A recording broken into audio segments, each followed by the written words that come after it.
Hello, Mountaineer Nation, back with you again for another night of Mountaineer Fan Zone.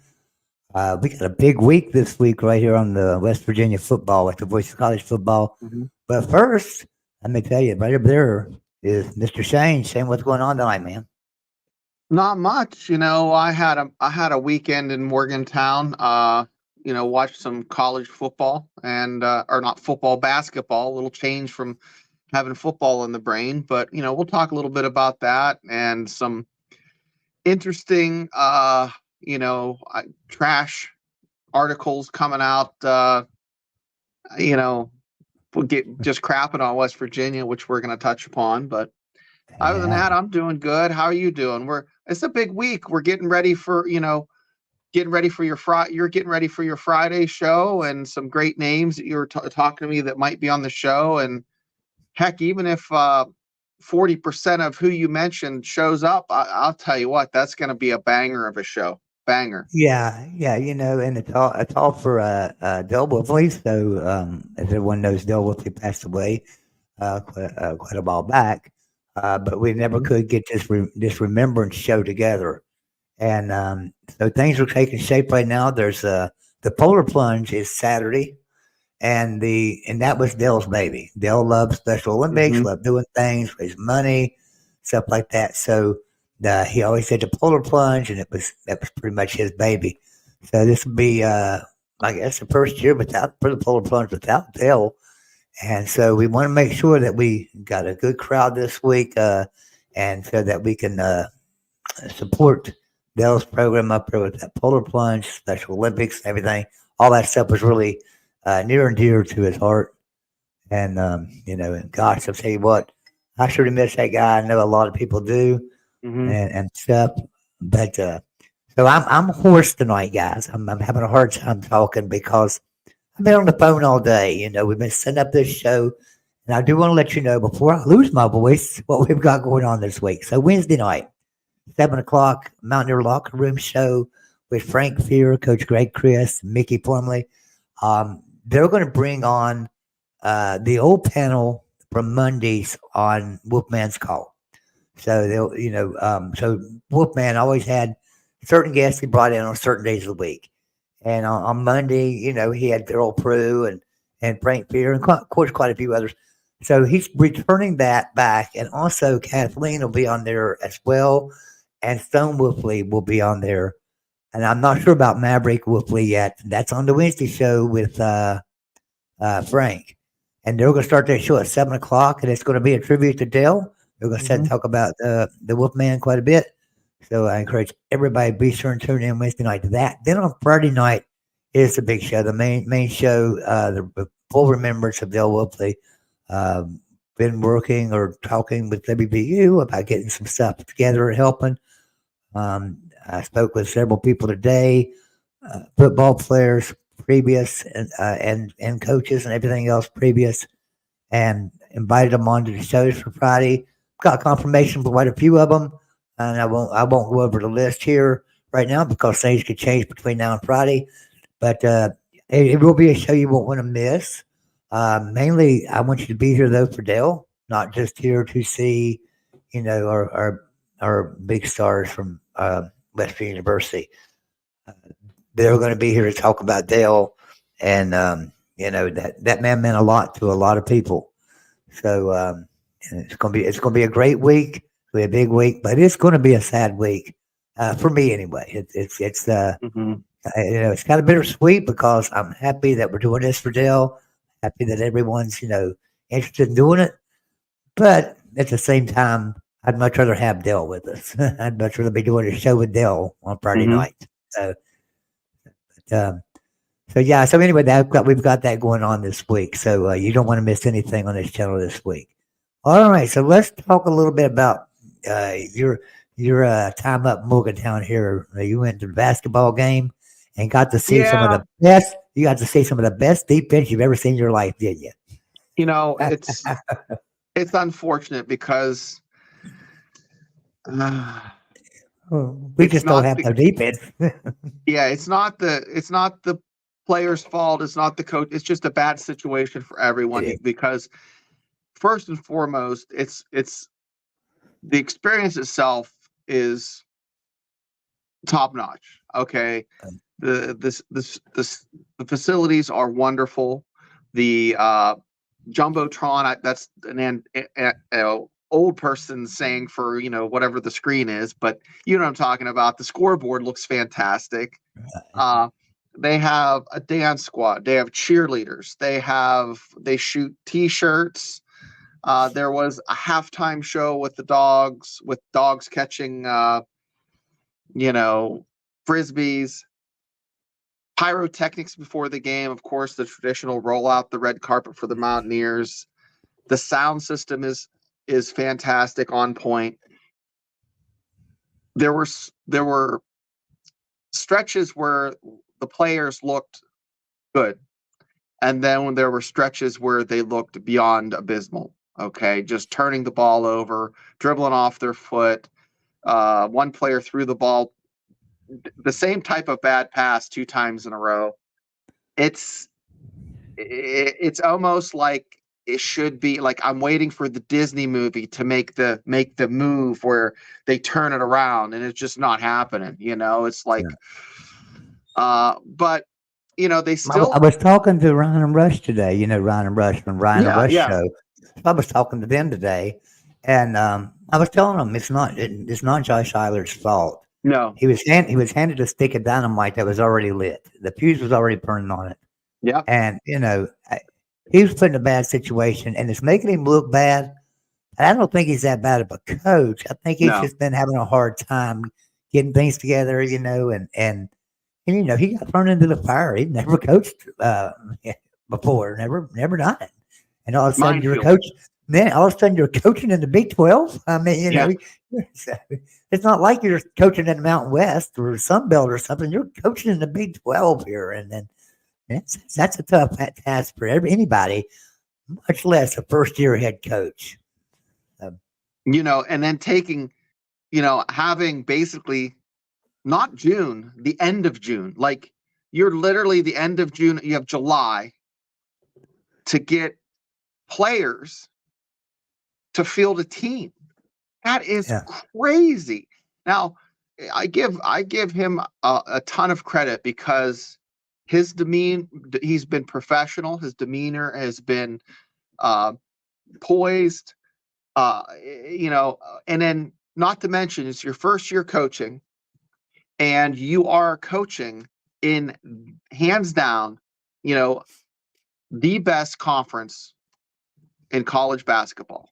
Okay, there are 8-9 teams that could get into the NCAA tournament. And I have them right. From Kansas State is 11th in our conference. Okay, and up until them losing 2 games in a row, they were in contention. They were in the conversation of being like the last 4 in. So you have like Kansas State, Texas, Cincinnati, Oklahoma, BYU, Texas Tech, TCU, Kansas, Baylor, Iowa State, Houston. That's the pecking order. That's, Kansas is 4th this year at 20-6. They're 4th in the Big 12. That's how good the Big 12 is this year. And for Josh to not only field a team, but to beat, they beat Kansas, and Texas. So, I mean, they've lost 4 straight, which is just, it's horrible. But, there's been 3 games where they've just, they could have just got on the bus at halftime, and it wouldn't have been any different. But right. I don't mean to be negative, but there were 3 games where they weren't even competitive. I know. But as a fan, I feel so bad for him. I feel bad. Yeah. But I mean, I really do. I feel really bad for him because, like you say, as a fan, my phone was ringing. Let me turn that off. Well, while your phone's ringing, I want to talk about the new Mountaineers. There's four new Mountaineers, and I think 2 or 3 of them still need to work on to get some beard growing gel, because they're just not, the whiskers aren't coming in. I remember some of those cats. I remember they had girls try out, and they had fuller beard than these kids. So I'm just hoping, there's only one of them that looks like he has like real facial hair, just not glued on in patches. It's like Joe Dirt, you know. I really hope they pick the one with the facial hair. So I don't know. Slim pickings this year for rugged, masculine, bearded Mountaineer Yeah. men or women. Hey, if you're a bearded woman, try out, please. But they had them there cheering on the crowd, and usually there's like three guys like, oh man, who do you pick? There's the Yeah. fourth guy's like, yeah, maybe, but three guys neck and neck, or gals. But it's a one horse show, one horse race with this Mountaineer mascot selection, as far as I'm concerned. Well, let's talk about some football for a little bit Yes. because I'm going to share a screen here. Let me bring this up I here. got toilet paper here just because all the articles are just crapping all over us Mountaineer fans. So clean That's up right. the So, screen. CBS Sports, Josh Pate labels WVU as a Tier 3 Big 12 program. Now, let's listen. Let's look at this. Tier 1, he has Utah, Kansas State, Oklahoma State, Texas Tech. Oh, I'm wait. okay with Kansas State and Before we Oklahoma. go on, I got to give this kid heat. Okay. Oh, okay. First of all, I have underwear that are older than this guy. No, So that's not Josh Pate. That's not Josh. That's Skylar Callahan. okay. I Well, had to go over a look. I'm just hoping they can remember back long enough that past 3 years. That's all I have to say. But yeah, I'm sorry. Go ahead. Oh, that was Skylar Callahan that was popped up there. So, but Josh Pate has Utah, Kansas State, Oklahoma State, Texas Tech, Tier 1. I'm okay with Kansas State, Oklahoma State in Tier 1. They're two really consistent programs. They don't have really bad seasons. Mike Gundy's got it going on. Kleinman just kind of like picked up where Kansas State was left off by, for the coach there, Hall of Fame coach that left. So I'm okay with that. Utah's a good program, but let's face it, they've been in the Pac-12, and the Pac-12's been down for years. Absolutely. So, they didn't have anybody in the Pac-12 other than Oregon for the last several years that was any good whatsoever. So I can't judge Utah right now. And Texas Tech's had their ups and downs. What I can't figure out is Texas Tech didn't have a very good season last year, and they were supposed to have one of the better seasons. So how are they Tier 1? They're not Tier 1. I'll leave it at that. All right, now here let's go to Tier 2. Tier 2, they have, let me get this down here, TCU, Kansas, and UCF. Now, Kansas was 13 or 14 years of the worst program in college football. Absolutely the worst. And then they have one mid-season, mid-grade series. And it wasn't fantastic. They wasn't real bad. They had 6-7 wins. And then they have one good season last year. So after one mediocre season and one good season, Kansas is a Tier 2. Now that surprises me because they've got Arizona, Iowa State, Colorado, and West Virginia at Tier 3. So West Virginia has 40 years of a successful big-time program, then 2 mediocre years, 2 bad years, then one really good year. And yeah, hey, Joey, let's go back up to Tier 2. I still have to take a crap on some of that. Okay. So you have, man, TCU. what are they? TCU. Okay, guys, listen. If you're going by the last, okay, first of all, this is based off of last 5 years, or this is based off the last 3 years. So if you're in the argument of the camp where, this is the past 3 years, you have to throw TCU up into Tier 1 because they played for a national championship. Yeah. Come on. They have one bad year, and then the year before that, they're literally, one win away from being the national champion. Yeah. And then, how can you, and then on the other end of the stick, you have Kansas just had one good year. And then UCF, okay, guys, UCF up until this year, they would be competitive in a few of the big games, but they did not play in the big boy conference with big boy pants. Now, people are Right. going to hate on me, but go ahead. Now, let's go to tier 3. Arizona was lights out last year. How can you put them at tier 3? I put them this year in the bottom middle of the pack as far as finishing because the coaching change, but they're still getting back their stellar quarterback and running back combo. They're coming back. They're getting a new coach, but everything else is plug and play. They lost 10 other key position players to Washington, but people that are smarter than me are picking Arizona to finish at the top of the conference. There's polls out there on our Big 12 show where we were crapping on them because Arizona's number 1. And this guy's saying they're tier 3. No, they're tier 2. Iowa State, I can maybe see that. Colorado, guys, there's no way if you have Deion Sanders and you're recruiting the way you're recruiting and you're getting these athletes in that you're going to put them at tier 3, maybe tier 2. If you're going to put Kansas and UCF at tier 2, you have to put Arizona, Colorado, and West Virginia there. I agree. I do not agree with UCF at tier 2 at all. I do not agree with Kansas at tier 2 at all.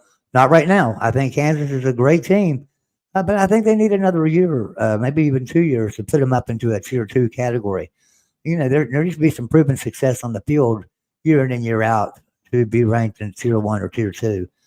And I just can't figure this out. So then they got tier 4, Arizona State, Baylor, BYU, and Cincinnati. Look, Baylor's down right now. Dave Aranda's on the hot seat, but Baylor is far from a tier 4 program. No, they're in the Big 12. Cincinnati, sure. Right now, I say so. Arizona State, yeah, I'm okay with that. BYU's not a tier 4 program. BYU's tier 3. Pretty good program. No, maybe tier 3. Some years they're tier 2, but there's no way Baylor is not a tier 2. Okay, RG3 played ball not that long ago there. Art Browse was the coach not that long ago there. They were consistently in the top 10 at that point. Mm-hmm. People's memories are like goldfish. Okay. I don't understand why with the interwebs, and you can go and you can Google and you can look, oh, wow, these guys were stellar 3 years ago. I understand what he's trying to do here, and it's getting views, and I like it, but it is not, there's nothing, he needs something to quantify to substantiate his claims, because right now, Cincinnati had a couple good years. Would I put them at tier 4? No. Arizona, maybe Arizona there, or Arizona State, I should say. Arizona, if they have a bad year this year, yeah, relegate them to tier 4, because they really haven't done much lately in the Pac-12. They didn't make a lot of noise there. Utah would once in a while, compete for a championship in the Pac-12, but this isn't Oregon. This isn't Washington. Utah might even slip to tier 2. I would put Oklahoma State, based off of Kansas and Kansas State's year they had last year, maybe put them tier 1. West Virginia tier 2, but sniffing tier 1. TCU definitely should be tier 1. I don't know. This is makes for great content.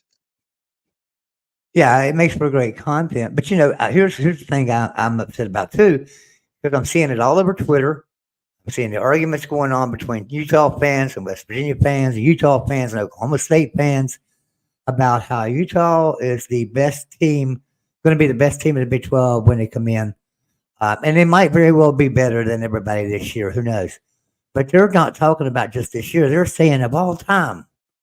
I'm sitting there going, where in the world are y'all getting at? Y'all are just now came up to the Power 5 level.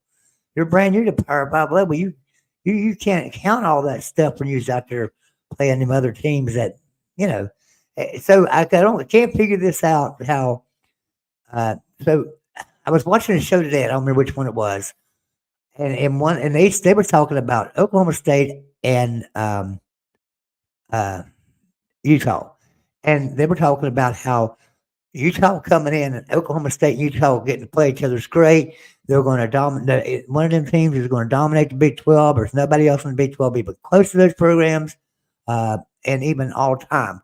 I mean, they went on and on about how it's only been all the time. Utah's better than any other program in the Big 12, and Oklahoma State is better than everybody else in the Big 12 after Utah.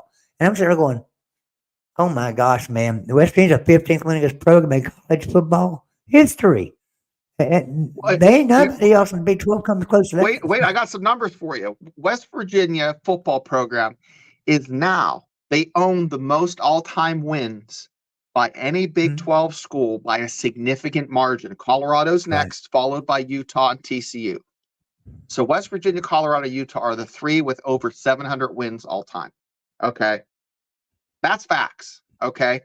So if you want to specify based off of 3 years, these are my, these are the tiers. I can see that. You can maybe justify that, but just to blatantly say these are the tiers, it's crazy talk. Right. And plus you have to look at the fact that, okay, so if these other teams are, say, West Virginia's got all these wins, and who did you say was right behind them? What two teams? Utah. Yeah, And Colorado and then Utah. Colorado, Utah, Colorado. TCU. Colorado, Okay. TCU, and then Utah. So you can't really even count Utah. They didn't play Power 5. And West Virginia's always been even back absolutely. back in so forever. it's West Virginia, Colorado, Utah, and then TCU. Yeah. So I can't even count Utah's wins up until they started playing big boy football. West Virginia, Oklahoma State, Colorado, they've always played big boy football, but Utah has not. So Utah's brand new to that. Not saying they're a bad team, not saying that at all. Look, I think Utah's a great team. I think they're going to come in. They're going to make a run for it year one. They're going to try anyway in the Big 12. But I think Pac-12 is in for a rude awakening about how good the Big 12 is in football. I know they're in for a rude awakening about how good we are at basketball, but they're really in for a rude awakening about our football programs too, because there's just not any really bad football programs in the Big 12 right now. There are programs that are new out of the group of 5 that are still struggling and trying to come along. But Utah, you're not very far from being a Houston or a UCF or Cincinnati coming into the Big 12. You're only a few years out from that. So, you're coming into a conference now. You played in the Pac-12 that had Oregon for so many years. Ever since you became a Power 5 school, it was like Oregon was the only team that was winning anything. The rest of the programs were just garbage. I just couldn't do anything. And then 10 years before that, you had USC being, the standard bearer, Right. So it's not like Utah had like a streak of, they had like they had a year here and there where they were good. I remember them playing and beating Pitt. Was it 2003 in the Orange Bowl? But, let's talk about some recruiting, some good news for West Virginia. Man, that player we got today was a good one, wasn't it? Yeah. The kid from Northwestern, Joseph.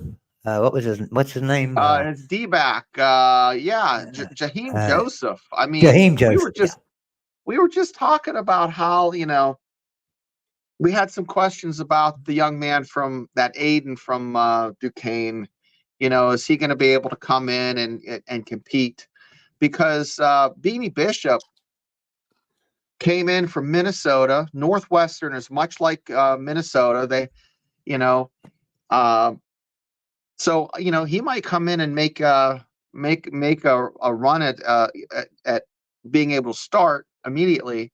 So they have 3 good D-backs coming in and transfer portal. This leads me into Beanie Bishop being snubbed for the combine. I don't know what's going on. I have to reach out to my buddy at Draft 412 and see if he has a score for Beanie Bishop, because you look at the stats just in the bowl game alone. He was fantastic. I mean, all season he really contributed, made splash plays. So hopefully he gets an invite, maybe to a workout. But Beanie Bishop, we're thinking of you. Best wishes. and we believe that you can be playing on Sundays. At least I think you can. So So yeah, this Jaheim Joseph, though, transferring in from Northwestern, he is the second best overall defensive grade. He has a second best defensive grade of any player in the country that played at least 10 games. yep. So, And I mean, let's talk about the schools he picked West Virginia over, Joey. I didn't even notice that. He I didn't pay he attention. picked he had offers from Florida Atlantic, Louisville, Marshall, Michigan, Syracuse, Vanderbilt, and of course Northwestern wanted to keep him. So so he will join Aiden Garnes from Duquesne and TJ Crandall from Colorado State. So we'll have three defensive backs is like having like two quarterbacks. I mean, you could have five and it would still be you could still be okay. Just because of the sheer attrition through the season, maybe someone might get hurt. I'll tell you what, that's a good stable in the defensive backfield. And then of course, in a month or a month and a few days, so April 25th, the portal will open again, and we will see some more names and some more faces. But I think he's they said he had 24 tackles last year, 3 interceptions, 1 pass breakup. So he had a 2 interception game in their bowl win over Utah. So Minnesota beat Utah. And if one guy knows how to pick off Utah, it's this cat. So he's coming in, going to be playing in the Big 12. I don't think Utah's on our schedule until next year. So, but does he have 2 years of eligibility? I'm trying to look and see. I don't know. I don't think he have has one. the article brought up. I will He tell has everybody one. that phone call that came in for me that I wasn't able to take, they texted me, and it looks like Nico Marco will be on the show Friday night. So Oh, good. I just wanted to pass that on real quick. Quite a few others too, but anyway, yeah. So yeah, his play, this guy, I was really well. I'll tell you, I was excited about it, but then Mark Rogers, who keeps up with every team and knows what's going on, actually texted me today and talking about how good of a player he is and how good of a player we got getting him. It's a big pickup for us, and I'm losing my voice. Go ahead, Shane. I'm sorry. Yeah, he is a great pickup, and I saw that come through, and I was very excited. And then there was another player that I don't really get into the recruiting stuff. They're trying to get a safety, Keon Sabb. He's talking about it, and then there's another athlete that Chris McCorkle that he's thinking about West Virginia's final 10. They also have a 4-star safety, class of 2024, 4-star or 2025 4-star. He had this young man, Chad Simmons from 3-on-3 Sports reported that West Virginia joins SEC schools are Auburn, Florida, Kentucky, Missouri, Tennessee, and Texas A&M, along with Michigan State, Oregon, to be Keon Young's top 10 schools. And he is a legitimate 4-star, a strong 4-star. So this kid here, and if he put weight on, he could actually be like an outside linebacker, but they have him as a safety here. Man, that he's a game changer. He's 6'1", 175, so I don't know. Neil Brown. Yeah, I know it. Give you some love, because I'll tell you what, we gave you enough grief last year, so I'm gonna throw out the love when you deserve it. You deserve you and your coaching staff are doing the work and getting some good players in, and I just hope that you keep a lot of these good players. And you know what? It says a lot for Nico coming back, believing in the Mountaineer program as he does, to stay with the program. I know, that he has had to have had some juicy offers just Oh because yeah. he's such a class act and he's a baller, straight up. We saw it when he in high school when he was on ESPN, and we watched him come back and score all those touchdowns with what 2.5-3 minutes left to win the Yeah. game when he was hurt. I mean, they had to pick him up and carry him to the huddle. I mean, I'll tell you what, I'm very excited for the spring game. So, are you a big spring game guy, or you just kind of watch the highlights? No, I watch the spring game. Now I Yeah, don't go to the spring game, but I me do neither. watch the spring game Hmm. and things. Yeah, I love watching the spring games. Matter of fact, I watch spring games for just about every team that we're going to face that year. Right, right. Because I want to see. You're not going to see a lot on spring games, Oh, but it's interesting to see the players that are new coming in, how fast they are, how good they are with the reads. How good are they at getting away from a defender or covering an offensive player. I like to look at that the matchup. That's how like through the year when I'm looking at the matchups. That's one thing I look at is that the matchups of like their offensive lineman versus our defensive lineman. yeah. Whatever they're. So I'm looking at that single matchup of the nose guard and the center or whatever it might be. And seeing is our nose guard better or than their center and vice versa. And that's always how I look at who's going to win the game and how I'm going to bet the game or whatever.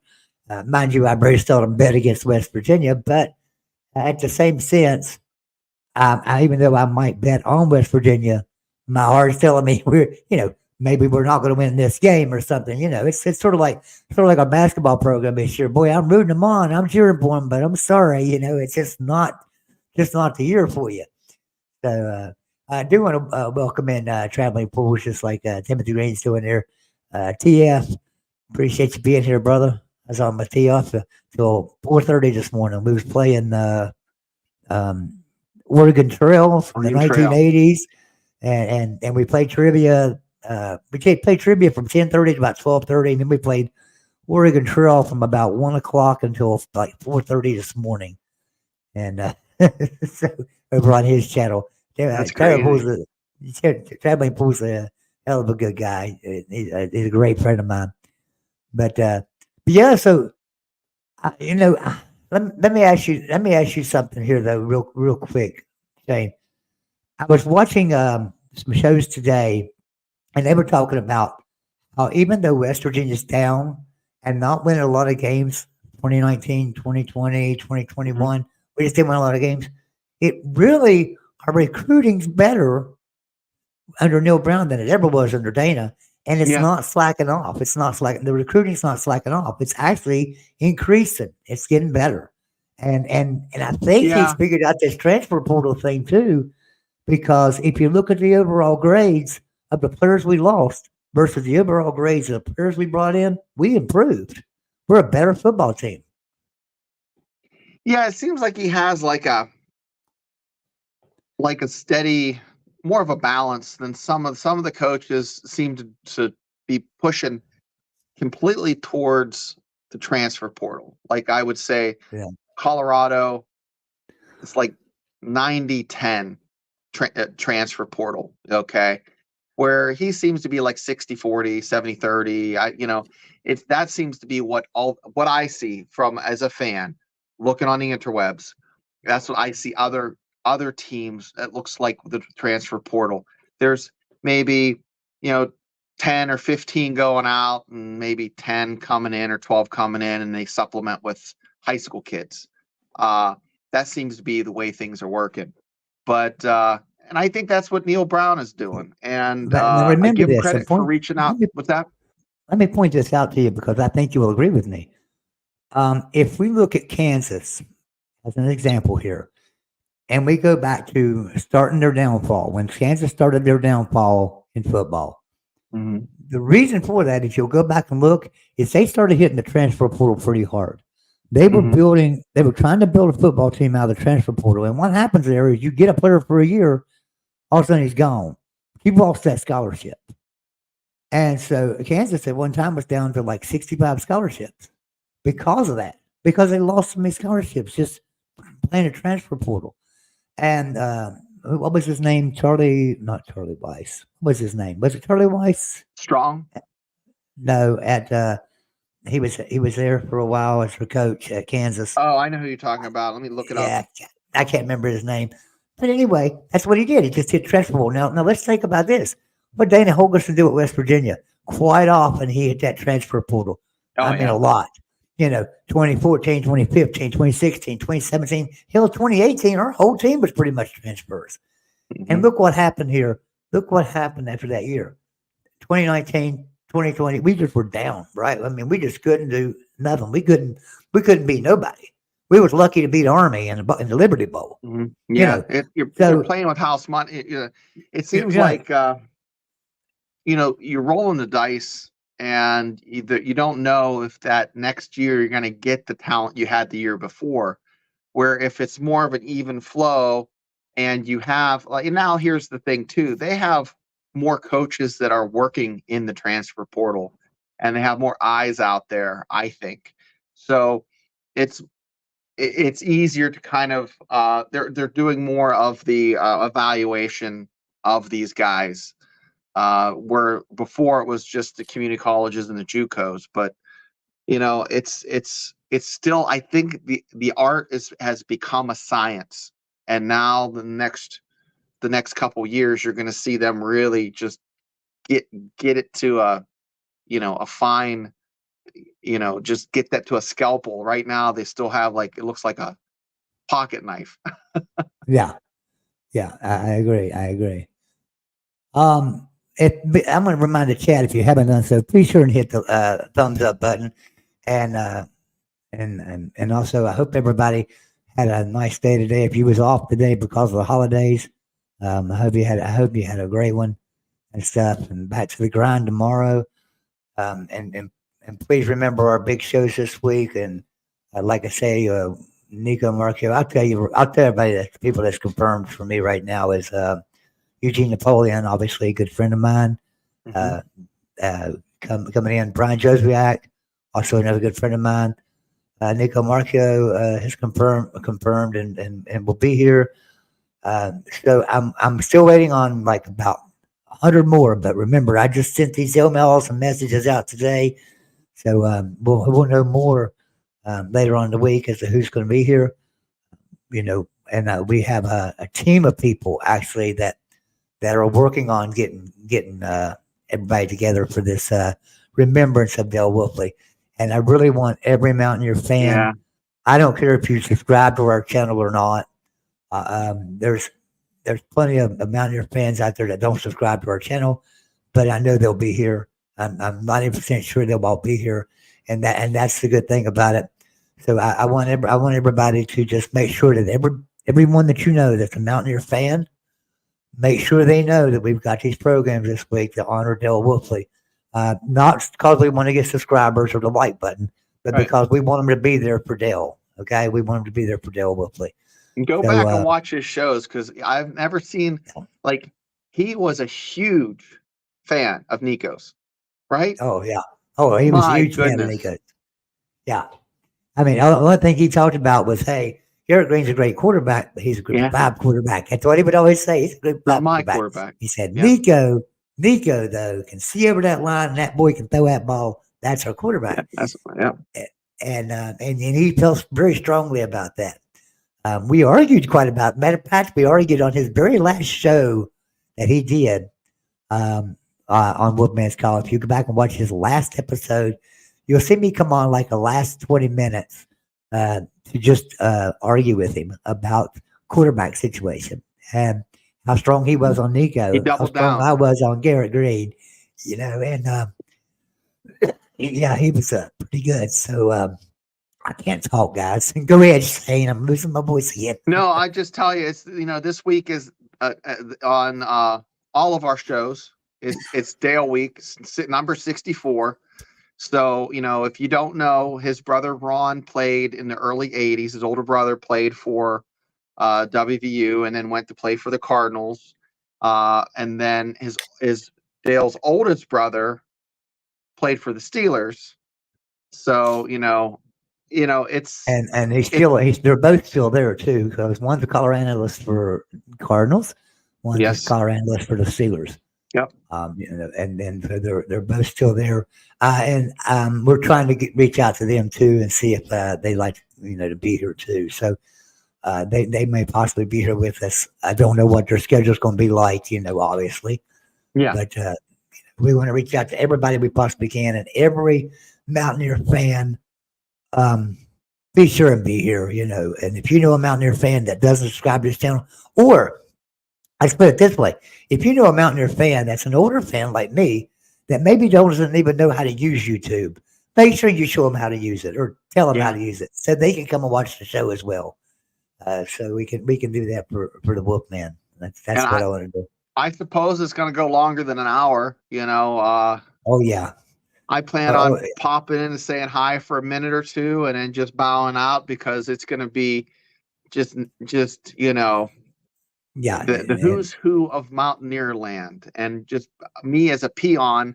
I'm just going to go in and just give my offering at the altar of the Mountaineer greats, and then they're going to talk about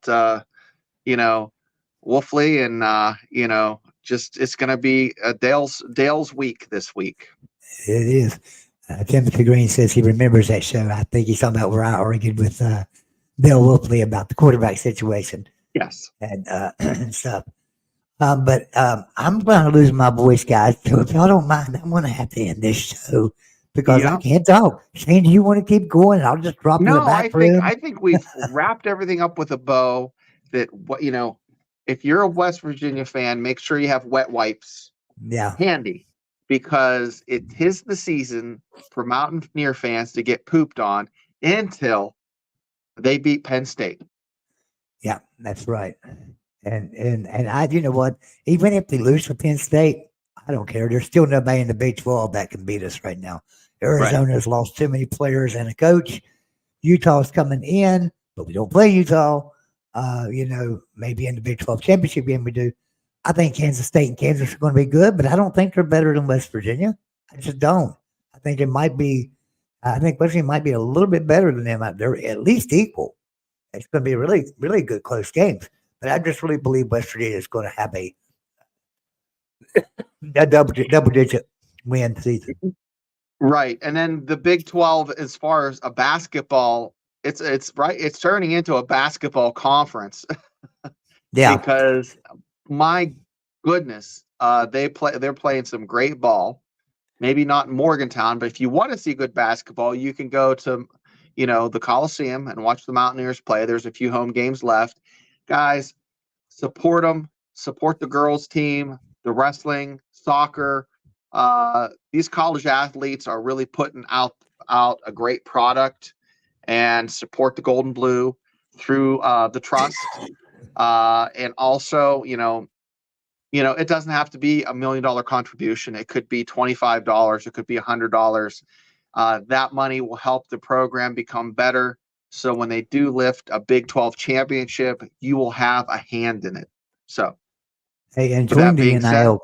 Join the NIL collective. I'm a member of the NIL collective.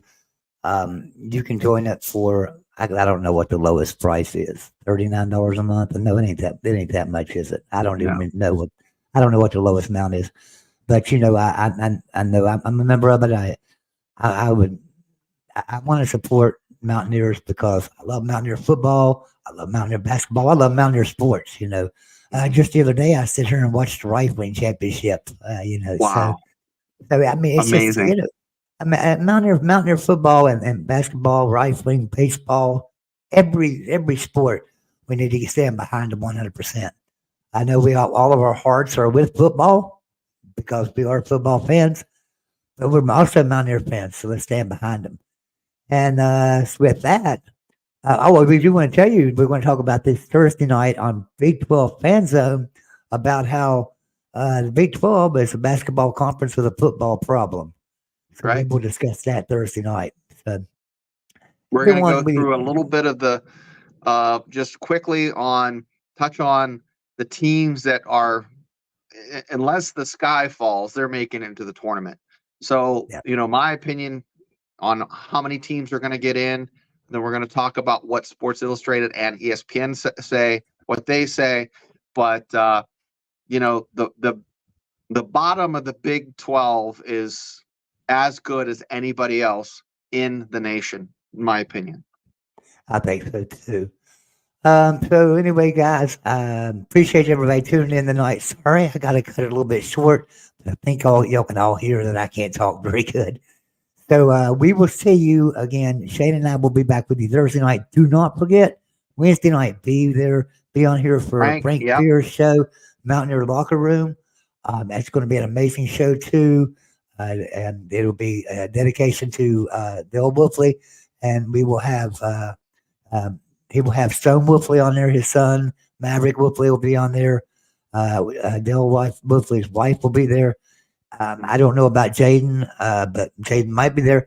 So I'm sure Dale Prue's going to be there. So tune in for that Wednesday night at 7:00 for Mountaineer Locker Room, and then tune in to us on the Big 12 Fan Zone on Thursday night.